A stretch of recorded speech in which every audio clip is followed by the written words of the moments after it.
ലോകകപ്പിലെ ആദ്യ മത്സരത്തിൽ ക്രൊയേഷ്യയെ 2-4 ഗോളുകൾക്ക് തകർത്തു വിട്ടപ്പോൾ ഇംഗ്ലണ്ട് ആരാധകർ സ്വപ്നത്തിലായിരുന്നു. ഇത്തവണ കപ്പ് നാട്ടിലെത്തും, ഇറ്റ്സ് കമ്മിങ് ഹോം എന്നവർ ഉറപ്പിച്ചു. എന്നാൽ ഘാനയ്ക്കെതിരെ നടന്ന ആവേശമില്ലാത്ത ആ ഗോൾരഹിത സമനില എല്ലാം മാറ്റിമറിച്ചിരിക്കുകയാണ്. ഇംഗ്ലണ്ടിന്റെ അറ്റാക്കിംഗ് നിരയുടെ തന്ത്രങ്ങളെല്ലാം ഘാനയ്ക്ക് മുന്നിൽ പാളിപ്പോയി.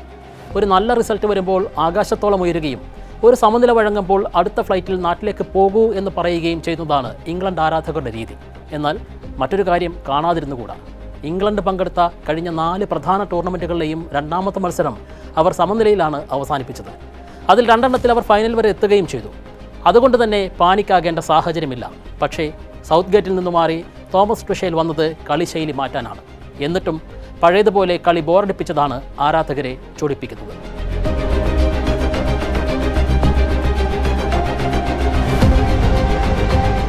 ടുഷേൽ പറഞ്ഞത് ഇതൊരു നീണ്ട ടൂർണമെൻ്റാണ്, പരമാവധി ശ്രമിച്ചു എന്നാണ്. പക്ഷേ ഇംഗ്ലണ്ടിന് ഈ ലോകകപ്പിൽ മുന്നോട്ട് പോകണമെങ്കിൽ വെറും ശ്രമം മാത്രം പോരാ, തന്ത്രങ്ങളിൽ മാറ്റം വരുത്തിയേ തീരും. ടുഷേൽ തൻ്റെ തന്ത്രങ്ങൾ മാറ്റി പിടിക്കുമോ എന്ന് നമുക്ക് വരും മത്സരങ്ങളിൽ കാണാം. ആദ്യ മത്സരത്തിലെ അതേ തന്ത്രങ്ങളുമായാണ് ഇംഗ്ലണ്ട് ഘാനയ്ക്കെതിരെയും ഇറങ്ങിയത്. ടീമിൽ 2 മാറ്റങ്ങൾ മാത്രം വരുത്തി. ലെഫ്റ്റ് ബാക്കിൽ നിക്കോ ഒറൈലിക്ക് പകരം ഡിജറ്റ് സ്പെൻസും സെൻട്രൽ ഡിഫൻസിൽ ജോൺ സ്റ്റോൺസിന് പകരം മാർക്ക് ഗുബേഹിയും ടീമിലെത്തി. വിംഗർമാരെ വൈഡായി നിർത്തി. ഹാരി കെയ്നും ജൂഡ് ബെല്ലിംഗ്ഹാമും സ്പേസ് ഉണ്ടാക്കാനായിരുന്നു ഇംഗ്ലണ്ടിൻ്റെ ശ്രമം. പക്ഷേ ഘാനയ്ക്ക് അതിനെ പ്രതിരോധിക്കാൻ കൃത്യമായ പ്ലാൻ ഉണ്ടായിരുന്നു. അവർ പ്രതിരോധത്തിലേക്ക് വലിഞ്ഞ് കളിച്ച് ഇംഗ്ലണ്ടിൻ്റെ മുന്നിൽ സ്പേസുകൾ പൂർണ്ണമായും അടച്ചുപൂട്ടി. ആദ്യ 12 മിനിറ്റിൽ ഇംഗ്ലണ്ട് 111 പാസുകൾ പൂർത്തിയാക്കിയപ്പോൾ ഘാനയ്ക്ക് വെറും 14 പാസുകൾ മാത്രമാണ് ചെയ്യാൻ കഴിഞ്ഞത്. പക്ഷേ ഈ പാസുകളൊന്നും ഘാനയുടെ പ്രതിരോധ കോട്ട പൊളിക്കാൻ പര്യാപ്തമായിരുന്നുമില്ല.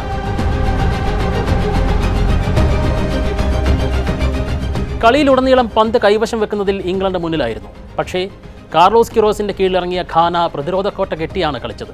ആദ്യ 36 മിനിറ്റിൽ ഒരൊറ്റ ഓപ്പൺ ചാൻസ് പോലും ഉണ്ടാക്കാൻ ഇംഗ്ലണ്ടിന് കഴിഞ്ഞില്ല. കളി അവസാനിക്കാൻ 4 മിനിറ്റ് ബാക്കിയുള്ളപ്പോൾ നിക്കോ ഒറൈലി അടിച്ച ഷോട്ട് ക്രോസ് ബാറിൽ തട്ടി തെറിച്ചതാണ് ഇംഗ്ലണ്ടിന് കിട്ടിയ ഏറ്റവും വലിയ അവസരം. തോമസ് ടുഷേൽ പറഞ്ഞതുപോലെ ഘാനയുടെ പ്രതിരോധം അത്രമേൽ അച്ചടക്കമുള്ളതും ഫിസിക്കലുമായിരുന്നു. മത്സരത്തിൻ്റെ ആദ്യ പകുതി കഴിഞ്ഞപ്പോൾ തന്നെ ഇംഗ്ലണ്ടിന് ഒരു അറ്റാക്കിംഗ് പ്ലെയറെ കൂടി ആവശ്യമുണ്ടെന്ന് വ്യക്തമായിരുന്നു. എന്നാൽ മാറ്റങ്ങൾ വരുത്താൻ ടുഷേൽ 65-ാം മിനിറ്റ് വരെ കാത്തിരുന്നു. ബുക്കായ സാക്കയും ഒറൈലിയും വന്നതിന് ശേഷം മാത്രമാണ് കളിയിൽ അല്പമെങ്കിലും ചലനമുണ്ടായത്. പിന്നീട് മോർഗൻ റോജേഴ്സ്, എബ്രേച്ചിയേസെ എന്നിവർ വന്നെങ്കിലും സമയം വൈകിപ്പോയിരുന്നു. വെറും 10 മിനിറ്റ് മാത്രം ബാക്കിയുള്ളപ്പോഴാണ് മാർക്കസ് റാഷ്ഫോർഡിനെ ടുഷേൽ കളത്തിലിറക്കിയത്. 87-ാം മിനിറ്റിൽ ഹാരി കെയ്ന് കിട്ടിയ സുവർണാവസരം നഷ്ടപ്പെടുത്തുക കൂടി ചെയ്തതോടെ ഇംഗ്ലണ്ടിൻ്റെ സമനില പൂർത്തിയായി. ഘാനയ്ക്കെതിരായ ഗോളില്ലാ സമനിലയോടെ ടുഷേലിൻ്റെ ലോകകപ്പ് സ്ക്വാഡ് സെലക്ഷനും ചോദ്യമുനയിലാണ്. ഫോമില്ലെന്ന കാരണത്താൽ കോൾ പാമർ, ഫിൽ ഫോഡൻ എന്നീ 2 ലോകോത്തര ക്രിയേറ്റീവ് കളിക്കാരെ ടുഷേൽ ടീമിലെടുത്തിരുന്നില്ല. അവർ ഇപ്പോൾ അവധി ആഘോഷിക്കുകയാണ്. ഘാനയെ പോലെ പ്രതിരോധിച്ച് കളിക്കുന്ന ടീമുകളുടെ പൂട്ടഴിക്കാൻ മിടുക്കരായ അവരെപ്പോലുള്ള കളിക്കാർ ഉണ്ടായിരുന്നുവെങ്കിൽ മത്സരത്തിൻ്റെ ഫലം മറ്റൊന്നാകുമായിരുന്നു എന്ന് ആരാധകർ കരുതുന്നു. പരാതികൾ എന്തു തന്നെയായാലും ഇംഗ്ലണ്ടിന് ഇനി പതറാൻ ഒട്ടും സമയമില്ലാത്തതാണ് സത്യം. പാനമയ്ക്കെതിരെയാണ് അടുത്ത മത്സരം. ആ മത്സരം ജയിച്ചാൽ മാത്രമേ ഇംഗ്ലണ്ടിന് ടൂർണമെൻറ്റിൽ സുരക്ഷിതമായി മുന്നോട്ട് പോകാനാകൂ. ടുഷേൽ തൻ്റെ തന്ത്രങ്ങൾ മാറ്റിപ്പിടിക്കുമോ എന്നാണ് അറിയാനുള്ളത്. ഘാനയുടെ കോച്ച് കാർലോസ് കിറോസിനെ കുറിച്ച് പറയാതെ അവസാനിപ്പിക്കാനാകില്ല.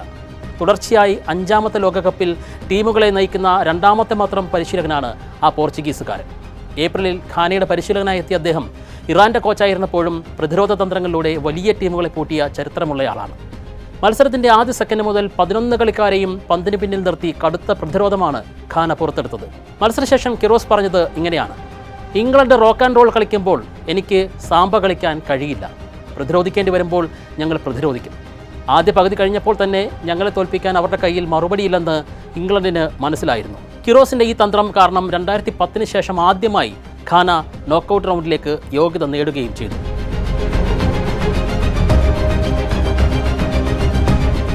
ശക്തരായ എതിരാളികൾക്കെതിരെ കളിക്കുമ്പോൾ ഒരു അണ്ടർഡോഗ് ടീമിനെ എങ്ങനെ വിജയത്തിലേക്ക് നയിക്കണമെന്ന് കിറോസിന് നന്നായി അറിയാം. കഴിഞ്ഞ 3 ടൂർണമെൻറ്റുകളിൽ ഇറാനെ നയിച്ചപ്പോൾ കിറോസ് തെളിയിച്ചതാണ് അത്.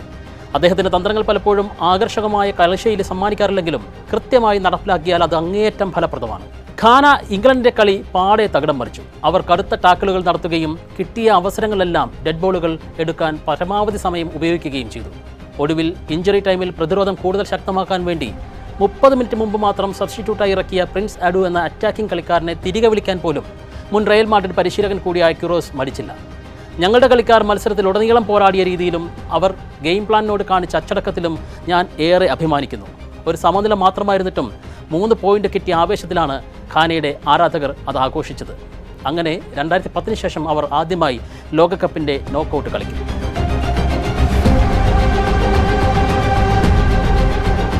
ഇംഗ്ലണ്ടിൻ്റെ നായകൻ ഹാരി കെയ്നെ കുറിച്ച് കൂടി പറഞ്ഞു നിർത്താം. ഹാരി കെയ്ൻ്റെ ഭൂമം ഗോൾഡൻ ബൂട്ട് പ്രതീക്ഷകളും ഇപ്പോൾ തുലാസിലാണ്. ഖാനയുടെ ബോക്സിനുള്ളിൽ മത്സരത്തിലുടനീളം വെറും 3 തവണ മാത്രമാണ് കെയ്ന് പന്ത് തൊടാനായത്. Lionel Messi, Kylian Mbappe, Erling Haaland, ഒടുവിൽ ക്രിസ്ത്യാനോ റൊണാൾഡോ ഉൾപ്പെടെയുള്ള ലോകത്തെ വമ്പൻ മുന്നേറ്റ നിര താരങ്ങളെല്ലാം ഈ ടൂർണമെൻറ്റിൽ തങ്ങളുടെ ഗോൾ വേട്ട ആരംഭിച്ചു കഴിഞ്ഞു.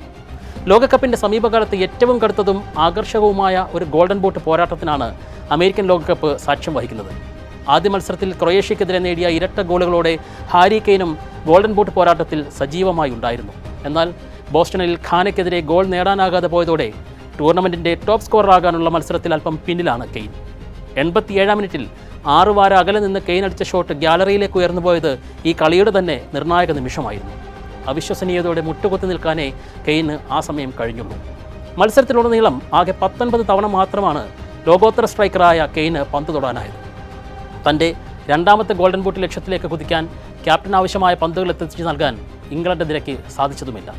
ഇതിനോടകം തന്നെ കെയ്ൻ മെസ്സിയേക്കാൾ 3 ഗോളുകൾക്കും എംബാപ്പെ, ഹാലൻഡ് എന്നിവരെക്കാൾ 2 ഗോളുകൾക്കും പിന്നിലാണ്.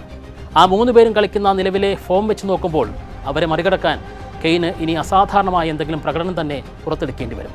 അതാകും ഇംഗ്ലണ്ടിൻ്റെ കുതിപ്പിലും നിർണായകമാവുക.